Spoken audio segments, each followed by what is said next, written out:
it is your buddy Peace and Harmony with you here today. We are zooming in and focusing in on a very important topic, and that is what I call protecting the perpetrators, protecting the violators, protecting the abusers, the narcissist, the psychopath, the individual who is causing harm, hurt, and is treating you unfairly, treating you unjustly. Yet you seem to not see the forest for the trees. You can't see through the fog. You can't stand up for yourself. You can't see things clearly.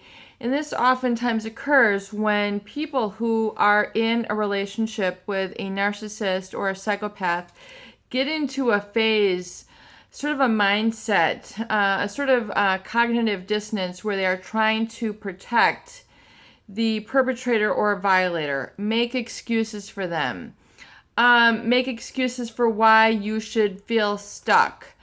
The statement, I can't help but care. I am human. I care about this person. And that is emanating from empathy. Empathy is the ability to be sensitive to, have a heart for, have a place for, have a soft spot for those people who are hurting. It is a sensitivity to those who are vulnerable, who have some sort of, issue going on. You have a heart for people. You're able to be sensitive. You're able to sort of have this unconscious attraction to this individual, and you then define it as I like this person or I love this person. And that is empathy. It is a instinctual need. It's an experience in the human being, in the human condition, which is resultant to caring for another. In other words, it's the group think process. It is part of the social psychology and human evolution value that it's more important to take care of the group than the individual. In other words, if we take care of each other, we can evolve beyond. We are social people, we are social beings, and so we need to, take care of the society, take care of the bigger picture, and sort of sacrifice that individual selfishness, which can become, dangerous, as we see in the psychopath, which is it's a pathological self-importance in violation of the group values as a whole. And so it creates this it's a genetic and evolutionary strength. And so the empathy or protecting the perpetrators can become when, you have an overabundance or a projection of empathy onto this individual, and you have an attachment to them, an energetic attachment, a traumatic bond to this person. It's kind of like, I think, what might be described in the military as kind of like your trench buddy. In other words, you've gone through some experiences together, which only the two of you are connected to. So you have this traumatic bond. For example, if you were in the military, if you were in the army, or if you were in the Navy and you experienced some traumatic event together and then you survived together or you shared this, you'd have this traumatic bond. You'd have this energetic bond. You'd have this deep connection with this person, and you feel that this person shares this with you, and it's like your trench buddy. I think that's what they call it, but it's also a traumatic bond. And so because you've gone through this sort of traumatic or highly energized, highly emotional experience with them, whether it is, being there for them in their emotional, bottom out, their rock bottom. Maybe they've experienced something else in their culture, their family, and you were able to help them through. Or, this individual has, sort of put you in a position where they have caused this trauma to you. And, whether it's a violation of your boundaries, it's the judgment, it's the belittling, the criticism that is like an emotional slap in the face. It's like an emotional bomb that basically goes in and kind of explodes from within and causes this implosion where you feel like your life is rocked. You can't go out and concentrate. You have to constantly be worried about this person and what they're thinking, feeling, or doing. So you have this hypervigilance, and then you're trying to, investigate and see exactly what's going on, so you know how to behave and relate, and it becomes this whole sort of complex trauma bond. And then you begin then to attach to them through this empathy, and then you tend to protect them, which can become a negative issue, because if you become stuck, energetically kind of codependent to this wounding person, then you become attracted to people who will violate you and violate your boundaries, take advantage of you, and manipulate you. And basically this can create a lot of, weakening within you. And it's really just kind of like like if you had a garden. If you were overly attached to a plant that was sick, and you just keep going out and tending to it, and it's not growing, it's not, it's not flowering, it's not growing, it's looking sick, it's looking stressed. So you keep trying to go out and tend to that plant that's not healthy, and you're missing all the healthy, wonderful flowering plants that are doing well, that smell lovely, that you can bask in their beauty. And or it's like caring for a sick tree that's been has like a disease like Dutch elm disease or something, and you keep looking at the stressed diseased tree, and you're missing all the other strong healthy trees which are around.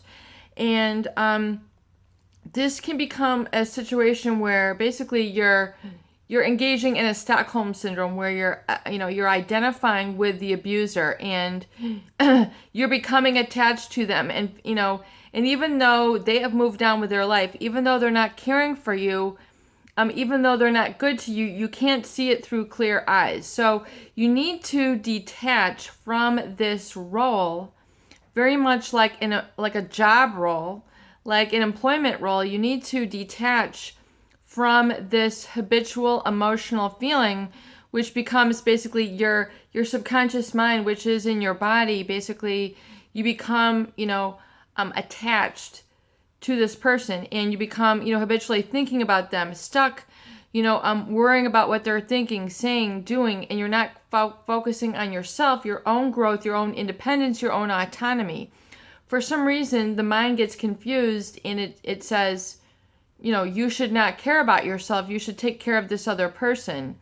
That, you're traumatically bonded to this person. And, and then the abuse starts to feel normal. Or in other situations, the abuse becomes arousing. People become sadomasochistic, where the abuse then feels good. That the brain gets addicted to this hyper-stress state. So the yelling, the hitting, the screaming, the throwing things, the drugs, the makeup sex, the makeup phone call, the makeup text become this sort of addiction in this roller coaster, where you then, some people then become aroused by this this maladaptive treatment, this hurtful treatment. And it's because of that, empathy, where you're really, you're feeling for this person, but realize that sometimes you have to let people go and let people become accountable for the situation that they are finding themselves in.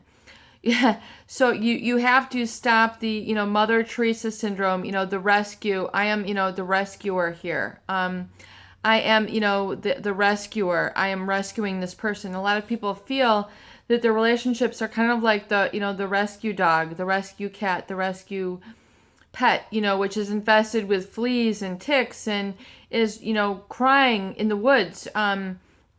It's kind of like this symptom, and you tend to then become attracted to people who you take care of. I call them the kind of fixer-upper relationships, the people who, need a lot of help. And so you then give them a lot of this help, but you don't realize that, what you're taking from them is the fact that you're taking care of them, but you're not receiving in return. So as the relationship starts to continue, you realize that you're taking care of this person, you're getting them to the next level, and then they're not really there for you. They're living kind of as a like a parasite. You're taking care of them like a mother, you're like a mother to them rather than as a spouse. You're like a father to them versus, a relationship of equals. So it becomes dysfunctional and it becomes unfulfilling. And it's because this dynamic has been created where you're then protecting the perpetrator. So see if you can identify this through the role of metacognition, which is the ability to think about what you're thinking about. Get into the tool of metacognition and see if you can see this pattern within yourself and say, okay, maybe it's time to change up the pattern. It's time for me to stop this behavior. It's time for me to sort of stop this emotional attraction to taking care of other people. And I'm no longer requiring this relationship in my life. I'm not required to take care of this other person and kind of keep this open void, this open vulnerability, which allows people to become attracted and kind of, I'm attracting these people who are violators and perpetrators who emotionally manipulate, confuse me, triangulate me, and create this paranoia. Look, these people are throwing you, these people are throwing you under the bus, la la la la, and they're filling your mind with fear, and this fear is what you're attached to. And so rather than it being peace-based, love-based, harmony-based, where you're in, mutual exchange of the positive, it's becoming fear-based. And this person is keeping you stuck and keeping you attached through the, what if, and they're trying to create a paranoia or a fear in you, which again, we talk about the psychopath and the narcissist. They create this fear. They create a paranoia. They create a suspicion. They create these behaviors where they're on their phone and they're texting, or they're living a double and triple life, and they're doing these different things. They're going away for the weekend. They're not responding to your texts for hours. So you're having to, find them or follow their receipts, and then this whole sort of paranoia chase where you're all of a sudden becoming like an investigator. You're trying to put the pieces together. This oftentimes is a fear-based relationship where they're creating a paranoia within you. And you don't realize that they're creating it because you don't see it coming. You haven't been through this before, where you're able to see that they're out of falseness creating a paranoia. They're basically trying to make you react to them.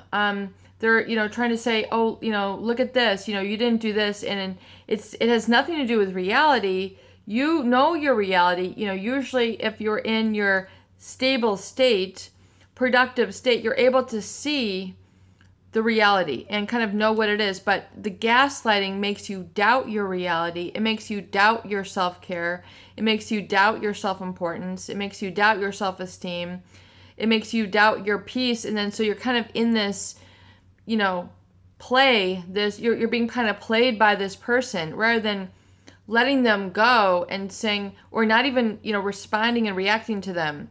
Just seeing the person for what they are, which is oftentimes what I call it's a difficult pill to swallow. It's difficult to know and identify that there are destructive and personality disordered individuals out there, and that they carry, that they wear a mask, they wear a shell, they wear a facade. And even if this is someone who you have married, a coworker, a boss, someone who is a parent, a sibling, a child, even, these can be at all different areas of your life. It could be in your neighborhood, your community, your church, where this person is doing this. And there, people say they get away with murder. It's because people aren't able to clearly see, identify, and kind of, embrace the truth. Instead, they're trying to protect the perpetrators.